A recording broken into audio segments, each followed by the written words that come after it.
Waalaikumsalam warahmatullahi wabarakatuh. Selamat pagi semuanya. Pagi, Bu. Apa kabar kalian hari ini? Baik. Syukurlah kalau begitu. Apakah semuanya hadir hari ini?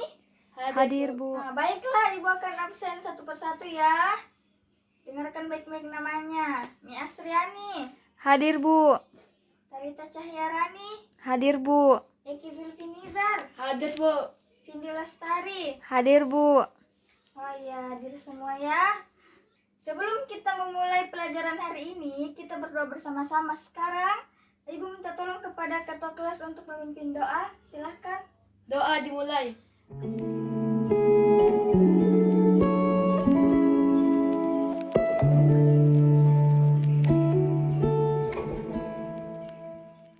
Nah, adapun tujuan pembelajaran yang akan kita bahas pada hari ini, yaitu ada 4. Ya, silakan dilihat di PowerPoint-nya. 1. Siswa dapat mengerti seni secara teoritis. 2. Siswa mengerti secara konseptual perbedaan seni dan karya seni. 3. Siswa mengenal berbagai jenis seni. 4. Siswa memahami manfaat seni bagi kehidupan manusia. Nah, Ibu akan lanjut membahas tentang pengertian dari seni. Apakah dari kalian ada yang mengetahui apa pengertian seni? Saya, Bu. Silahkan Talita, dijelaskan apa itu seni. Kesenian merupakan salah satu bentuk kebudayaan manusia. Nah, benar. Nah, Ibu akan tambahkan ya, menjelaskan tentang pengertian seni. Ya, kita lihat di PowerPoint sebelah sini. Seni dalam KBBI itu ada 3 arti, yaitu seni berarti keahlian untuk membuat suatu karya yang bermutu. 2, seni adalah karya yang diciptakan dengan keahlian luar biasa. 3, seni adalah kesanggupan akal untuk menciptakan sesuatu yang luar biasa. Nah, slide selanjutnya, menurut Konjaraningrat, seni adalah keahlian dan keterampilan manusia untuk mengekspresikan dan menciptakan hal-hal yang indah serta bernilai. Apakah Ibu menjelaskan dengan lancar atau terlalu cepat? Lancar, Bu. Oke, Ibu akan pelan-pelan ya. Jadi, pengertian seni ini merupakan keahlian dan keterampilan manusia untuk mengekspresikan dan menciptakan hal-hal yang indah serta bernilai. Sementara itu, kesenian mengacu pada nilai keindahan atau estetika yang berasal dari ekspresi hasrat manusia akan keindahan yang dinikmati dengan panca indera. Nah, itu. Jadi kalian sudah paham apa pengertian dari seni? Paham, Bu. Nah, baiklah, kita akan lanjut ke pengertian karya seni. Karya seni dan seni itu berbeda. Karya seni merupakan hasil dari tindakan seseorang dalam kesenian. Hasil sebuah karya seni dapat digolongkan berdasarkan jenis seni yang melingkupinya. Jadi jelas perbedaannya seni dan karya seni. Apakah kalian paham? Paham, Bu. Nah, jadi sebentar kalau ada sesi menjelaskan, kalian bisa menjawabkan apa perbedaan antara seni dan karya seni? Iya, Bu. Iya, bagus. Nah, sebelum Ibu lanjut, Ibu kan sudah membagikan kelompok, ada 3 kelompok kan? Silahkan untuk duduk di antara kelompok masing-masing ya. Duduk bersama kelompok. Nah, apakah kalian sudah duduk di kelompoknya masing-masing? Iya, Bu. Oke. Nah, selanjutnya kita akan mendiskusikan tentang jenis-jenis seni. Sebelum Ibu melanjutkan materi tentang kelompoknya, Ibu akan menjelaskan jenis-jenis seni. Seni itu terbagi menjadi 3. Seni rupa, seni sastra, dan seni pertunjukan. Nah, seni rupa ini terbagi menjadi 2 lagi, yaitu seni rupa murni dan seni rupa terapan. Baiklah, Ibu akan memperlihatkan slide di samping sini. Seni rupa, pengertian dari seni rupa. Seni rupa merupakan jenis seni yang diwujudkan dalam bentuk rupa tertentu seperti garis, warna, bidang, tekstur, dan pencahayaan yang ditata sedemikian rupa menurut prinsip-prinsip tertentu. Nah, penjelasan dari seni rupa murni dan terapan. Seni rupa murni merupakan hasil kegiatan berkesenian yang mengutamakan kepuasan pribadi seniman dalam mengungkapkan gagasan dan ekspresinya. Seperti apa contohnya? Seni lukis, patung, dan seni grafis. Nah, seni rupa terapan. Seni rupa terapan merupakan seni yang memiliki fungsi tertentu, baik fungsi sosial maupun fungsi guna dalam kehidupan manusia. Seni rupa terapan ini mencakup apa? Karya tekstil, karya keramik, desain komunikasi visual, desain interior, dan lain-lain, dan mesti banyak lagi. Nah, kita lanjut slide berikutnya, seni sastra. Seni sastra merupakan jenis seni yang menggunakan bahasa sebagai mediumnya. Sastra biasanya menggunakan bahasa yang mengalir dan lancar dalam mengungkapkan gagasan. Bahasa dalam karya sastra mengandung ungkapan-ungkapan sehingga menjadi bahasa yang indah. Nah, seperti ini biasa disebut karya sastra, puisi, folklore, seperti itu. Seni pertunjukan ini apa? Seni pertunjukan adalah seni yang dipergelarkan untuk dinikmati oleh para penontonnya. Dalam seni ini terdapat pembauran seni-seni lain seperti seni musik, seni tari, dan seni peran. Nah, seperti itu. Sampai sini, apakah kalian mengerti? Mengerti, Sudah Bu. paham? Paham. Kalau sudah seperti itu, Ibu akan melanjutkan untuk membagi kelompoknya ya. Kelompok 1 akan membahas tentang seni rupa di Indonesia. Kelompok 2 akan membahas seni sastra di Indonesia. Dan kelompok 3 akan membahas seni pertunjukan di Indonesia. Jadi sudah terbagi semua kan? Silahkan berdiskusi dengan teman kelompoknya ya. Dan sebentar ketua kelompoknya memaparkan hasil diskusinya. Saya beri waktu beberapa menit untuk berdiskusi ya. Iya, Bu. Nah, sekarang waktunya kelompok 1 untuk membacakan hasil diskusinya. Silakan.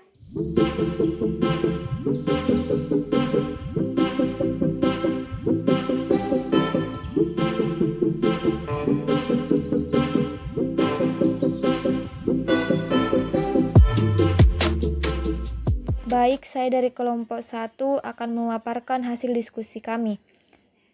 Seni rupa di Indonesia. Kesenian di Indonesia di zaman prasejarah dapat ditelusuri pada masa sebelum kedatangan bangsa Austronesia sekitar 5.000 tahun yang lalu. Peninggalan-peninggalan seni tersebut dapat dilihat dari penemuan-penemuan situs arkeologi berupa lukisan-lukisan di dinding gua yang terbuat dari arang mineral. Menurut pendapat para ahli, lukisan-lukisan tersebut memiliki arti simbolis yang berkaitan erat dengan upacara-upacara keagamaan. Lukisan-lukisan simbolis itu antara lain berupa perahu atau simbol kematian, ikan atau yang disebut simbol kesuburan, berbagai jenis reptil atau lambang dewa bumi, dan burung atau matahari yang disebut sebagai lambang dewa atas atau dewa langit. Bentuk-bentuk lukisan zaman prasejarah tersebut, terutama bentuk perahu, dapat dijumpai pada atap-atap rumah suku Batak, suku Minang, dan Toraja. Lukisan perahu juga terdapat pada dasar kuburan batu atau sarkofagus. Ketika Hindu-Buddha masuk ke Indonesia, seni rupa Indonesia mendapat pengaruh dari kedua kebudayaan. Agama Hindu-Buddha menyebar di Indonesia oleh para resi atau pendeta. Saat penyebaran agama itulah terjadi pengaruh yang besar dari kedua agama tersebut terhadap kesenian di Indonesia. Pengaruh Hindu-Buddha tersebut dapat dilihat pada seni patung dan seni arsitektur Indonesia. Seni rupa Indonesia juga mendapat pengaruh dari Islam. Islam masuk ke Indonesia sekitar abad ke-11. Pengaruh Islam terdapat pada kaligrafi Arab yang terdapat pada ukiran keris, belati, tombak, dan juga wayang. Itulah tadi pemaparan materi kami.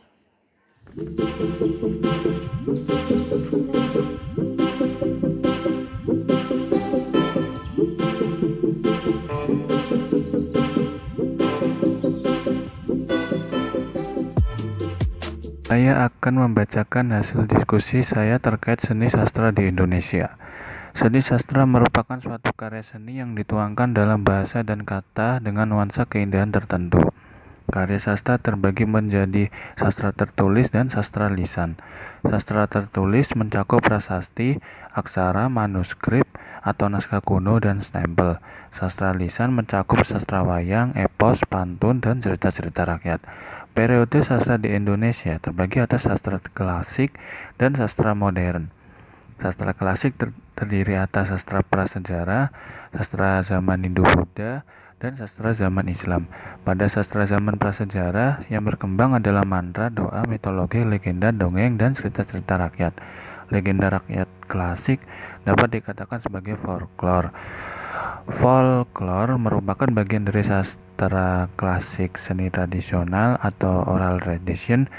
Di dalamnya tercakup pula tradisi lisan, karena hampir seluruh tradisi lisan memenuhi kriteria folklore. Cakupan tradisi lisan pun meliputi tradisi lisan, teknologi tradisional, religi, kesenian rakyat, hukum adat, dan sebagainya. Sastra zaman Hindu-Buddha lebih banyak berupa sastra tertulis seperti Bharatayuda, Semardana, dan Negara Kertagama. Pada zaman Islam yang berkembang adalah penyaduran kisah-kisah Hindu-Buddha dan diterjemahkan atau dimodifikasi dengan memasukkan unsur-unsur Islam. Contohnya adalah kisah Mahabharata, Ramayana, dan Pacatan.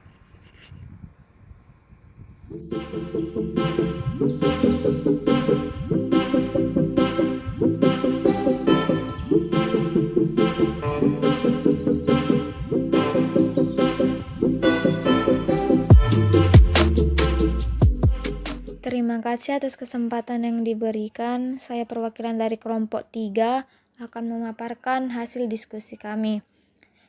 Seni pertunjukan di Indonesia. Seni pertunjukan, sebagaimana telah disebutkan pada bahasan awal, merupakan seni yang dipergelarkan dan di dalamnya terdapat unsur-unsur seni musik, sastra, tari, dan seni peran. Seni pertunjukan di Indonesia sangat beragam coraknya, tergantung dari mana budaya itu berasal. Seni pertunjukan sendiri dapat dibedakan berdasarkan fungsinya, menjadi seni pertunjukan sebagai ritual dan seni pertunjukan sebagai hiburan. Seni pertunjukan sebagai ritual merupakan seni pertunjukan yang digunakan dalam upacara-upacara keagamaan. Biasanya seni pertunjukan ini dilangsungkan di tempat-tempat sakral seperti tempat-tempat ibadah atau tempat yang dipercaya memiliki kekuatan-kekuatan magis. Pergelaran yang akan dilangsungkan harus didahului dengan upacara-upacara keagamaan. Contoh seni pertunjukan ini adalah tari kejang dari Bali, reog dari Ponorogo, dan wayang orang dari Jawa.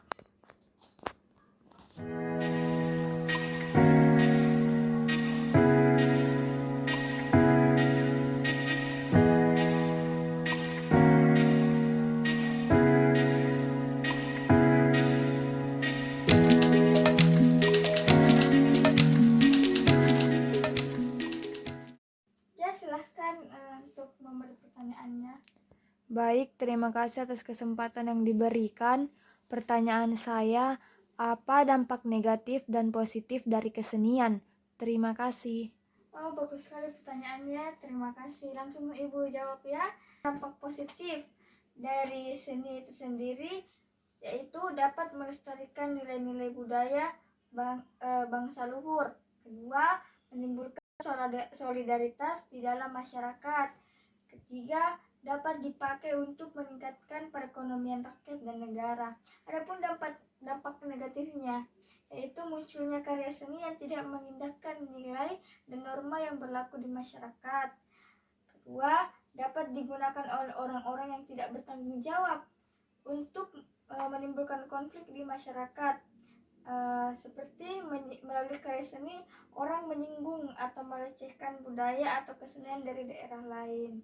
Nah, apakah Ananda paham dari jawaban ini? Paham, Bu. Terima kasih atas jawabannya. Oh, baiklah, pembelajaran pada hari ini sudah cukup. Sebelum saya menutup pertemuan kita pada hari ini, saya tunjuk Talita Cahyarani untuk memberikan kesimpulan dari pembelajaran kita pada hari ini. Saya persilahkan.